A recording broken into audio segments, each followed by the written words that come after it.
എന്തായാലും കനക ഈ വാർത്ത കേട്ടപ്പോൾ സന്തോഷം. എത്ര വർഷത്തെ നിന്റെ പ്രാർത്ഥന എന്തായാലും ഇപ്പോഴെങ്കിലും ദൈവം കേട്ടല്ല. എല്ലാത്തിനും സമയമുണ്ടല്ലോ, അതായിരിക്കും അല്ലേ? അതാണ്, എല്ലാത്തിനും അതിൻ്റെതായ സമയമുണ്ട്. പിന്നെ എവിടെ നിന്റെ നായിക എവിടെ? അവിടെ ഭയങ്കര ത്രില്ലാണ്. പിന്നെ തങ്കം രാഗിനോട് പറയണട്ടോ വിശേഷം. പിന്നെ പറയാതെ ഇങ്ങനെയുള്ള കാര്യം പറയാൻ എന്തോന്ന് കാര്യം പറയാൻ. ഇപ്പൊ കോൾ അടിച്ചല്ല. ആ ഒരു കുഞ്ഞാ വരാൻ പോണല്ലോ.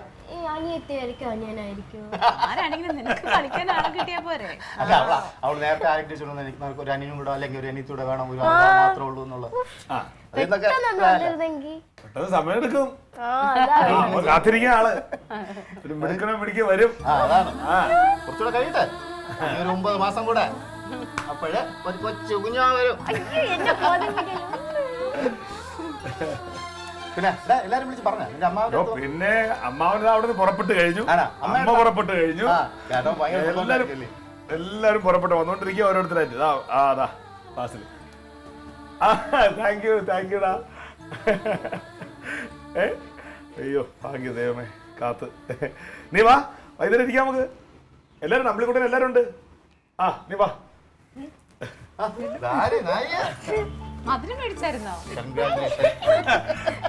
എടാ നീ എനിക്ക് ചെയ്യുന്നില്ല.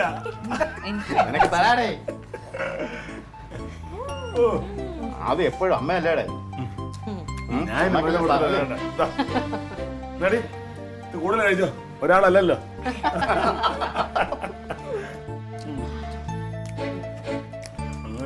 പിന്നെ ബാക്കി കാര്യങ്ങളൊക്കെ എങ്ങനെ?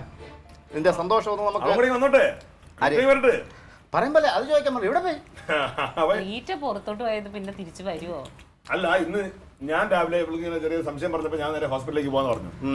കാരണം നമുക്ക് അവിടെ നിന്ന് പറയുമ്പോഴാണ് ഒരു സന്തോഷം ഉണ്ടാവുന്നത്. ഞാൻ ഡോക്ടറെ കണ്ടു. അപ്പോൾ ഇവർക്ക് നടുവേനെ കൈവേനൊക്കെ ഉണ്ടായിരുന്നു. അപ്പോൾ ഡോക്ടറെ ഒന്ന് കണ്ട് അതിന്റെ കൂട്ടത്തിൽ ഇതുകൂടെ ഒന്ന് ചെക്ക് ചെയ്യാൻ കൊടുത്തു. നമ്മള് മനസ്സിലൊരു പ്രതീക്ഷ ഉണ്ടായിരുന്നു, പക്ഷെ ഇതിങ്ങനെ നടക്കുമെന്ന് പറഞ്ഞു. എന്തായാലും കൊടുത്തിട്ട് തിരിച്ചിറങ്ങുമ്പോൾ അളയോടെ നിൽക്കുന്നത് സമരം ചെയ്തോണ്ടിരിക്കുക. അവിടെ ഏതോ ബെറ്റ് കിട്ടില്ലെന്ന് പറഞ്ഞിട്ട് ഭയങ്കര പൊതുപ്രവർത്തന. അവന്റെ പാർട്ടിയിൽ ആരോ എന്തോ ബെറ്റാണ്ട് കിട്ടില്ലെന്ന് പറഞ്ഞാൽ അവിടെ കിടന്ന് ബഹളം. എന്നെ കണ്ട ഓടി വന്നു. ഞാൻ പറഞ്ഞല്ലേ ഇങ്ങനെ പ്രശ്നമുണ്ട്. ഞാൻ ഇല്ലേ അളയെ നോക്കിയോ. അപ്പം എനിക്ക് ഓഫീസിലും കയറണമായിരുന്നേ. അപ്പോൾ ഓഫീസിൽ കയറി ഒന്ന് സൈൻ ചെയ്തിട്ട് അവിടെ എളുപ്പത്തിൽ കാണാൻ എമ്മള് വന്നു. മീൻസ് എവളെൻ്റെ കൂടെ ഉള്ളതല്ലേ, നമുക്ക് തലവേന എടുത്തുകൊണ്ട് പിന്നെ അവിടെ കൊണ്ട് ഞാൻ വന്നു. സാറിൻ്റെ അടുത്ത് പറയുന്ന ഒരു കാര്യമുണ്ട്, വയ്യാത്തതാണെന്ന് പറഞ്ഞപ്പോൾ സാർ കുഴപ്പമില്ല വിളിക്കാൻ പറഞ്ഞു. അങ്ങനെ വരുന്നത് ഇവിടെ വന്നിട്ട് വിളിച്ചിട്ട് കിട്ടുന്നില്ല. അവസാനം എവിടെ വിളിച്ചപ്പോഴാണ് ഒരു കാര്യം പറയാം. സന്തോഷമൊക്കെ ശരി, ഞാൻ അവിടെ ഇവിടെ ഒക്കെ കുറെ നേർച്ച നേർന്നിട്ടുണ്ട്, ശയന പ്രദക്ഷിണായിട്ടും ഒക്കെ. അത് ശരിയാണ് കേട്ടോ. നമ്മൾ എന്ത് വേണോ അത് ഉടനെ അടിക്കണോ, ഇനി എന്ത് വേണോ ചെയ്തോ. അത് നമ്മള് ശാസ്ത്രം നമുക്ക് ഒരാളെ കിട്ടിയല്ലോ, ഉടനെ തന്നെ ചെയ്യണം. അങ്ങനെയുള്ള കാര്യങ്ങൾ താമസിക്കാൻ പാടില്ല. നാളെ മുതൽ അതിനുള്ള പരിപാടിയാണ്. വ്രതം എടുത്ത് പോരെ. നാളെ മുതൽ ചെയ്യണ്ട, കുറച്ച് നേർച്ചല്ലേ ഉള്ളൂ. അല്ല നീ അമ്മ വരുമ്പോ അറിയാം, അമ്മയുടെ ലിസ്റ്റിംഗ് എടുത്തിട്ട് തരും. ശൗര്യ പോ, അവിടെ പോ, ഇവിടെ പോ. എനിക്ക് മിക്കവാറും 9 മാസം വരെ നീ ക്ഷേത്രം കയറി ഇറങ്ങേണ്ടി വരും. പ്രസവത്തിന്റെ സമയത്ത് ഞാൻ വല്ല അമ്പലത്തിൽ നിൽക്കുക. പ്രസവിക്കുന്ന എവിടെക്കാൾ കഷ്ടപ്പാട് എനിക്കായിരിക്കും മിക്കവാറും. എന്തിവിടെ വല്ല കല്യാണം നടക്കുന്നുണ്ട് ഇങ്ങോട്ട് വരുത്താനായിട്ട്. അമ്മ അളിയാ, അങ്ങനെ കാര്യങ്ങളൊക്കെ മംഗളമായി കഴിഞ്ഞു.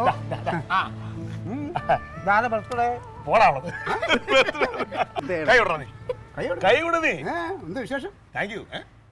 എന്ത് വിശേഷം? അപ്പൊ അവൻ കൊച്ചിന് അച്ഛനാവാൻ പോണെന്ന് നീ അറിഞ്ഞില്ലേ? അവരല്ലേ വിളിച്ചു പറഞ്ഞത്. ആരെയോ പൊട്ടാ ഇങ്ങനെ തന്നെ എപ്പോഴും. നിങ്ങൾ എന്തോടെ പറഞ്ഞു? വൈകിട്ട് പരിപാടി ഉണ്ടല്ലോ, ഇറച്ചി എല്ലാം ഉണ്ട്. അമ്മാവെ പോരും, പാസൽ പോരും, എല്ലാരും വരും. ഒരു കാര്യം ഞാൻ ചോദിച്ചോട്ടെ, ഞാൻ എന്ത് വിളിച്ച് പറഞ്ഞെന്നാണ് നിങ്ങൾ പറയണേ? എന്തോ ക്ലീറ്റ് ഒന്നും അറിയാത്ത പോലെ പൊട്ടന്മാരെ പോലെ കാണിക്കണേ. അതെ, ഞാൻ ഒരു കാര്യം പറയാം. ആവശ്യമില്ലാത്ത കാര്യങ്ങൾ പറഞ്ഞിട്ട് ഇത് തന്നെ ആവശ്യമില്ലാത്ത ക്ലീറ്റ് അല്ലേ രാവിലെ വിളിച്ചു പറഞ്ഞത്. എന്താ പറഞ്ഞു?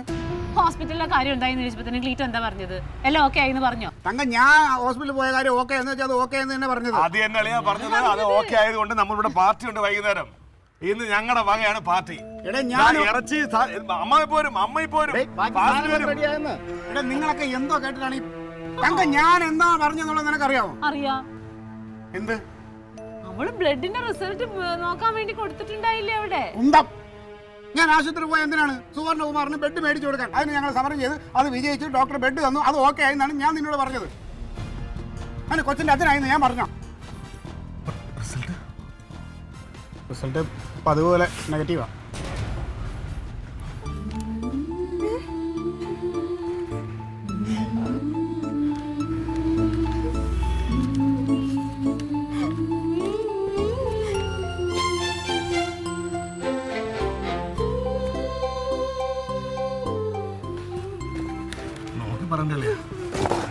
ഞാനത് ഇവള് വിളിച്ച് ചോദിച്ചപ്പോൾ ഞാനും നീ എന്തോന്ന് പരിപാടി കാണിക്കണത്?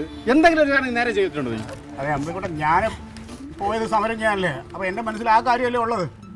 ഈ കാര്യം ഞാൻ ഓർമ്മിച്ചില്ലല്ലോ.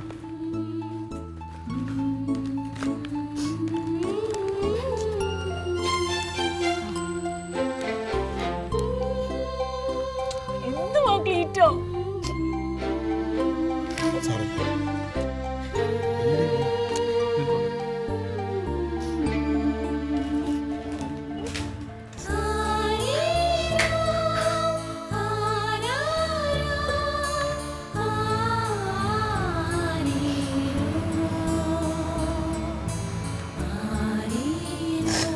മധുരം മേടിച്ചിട്ട് നിന്നതാ.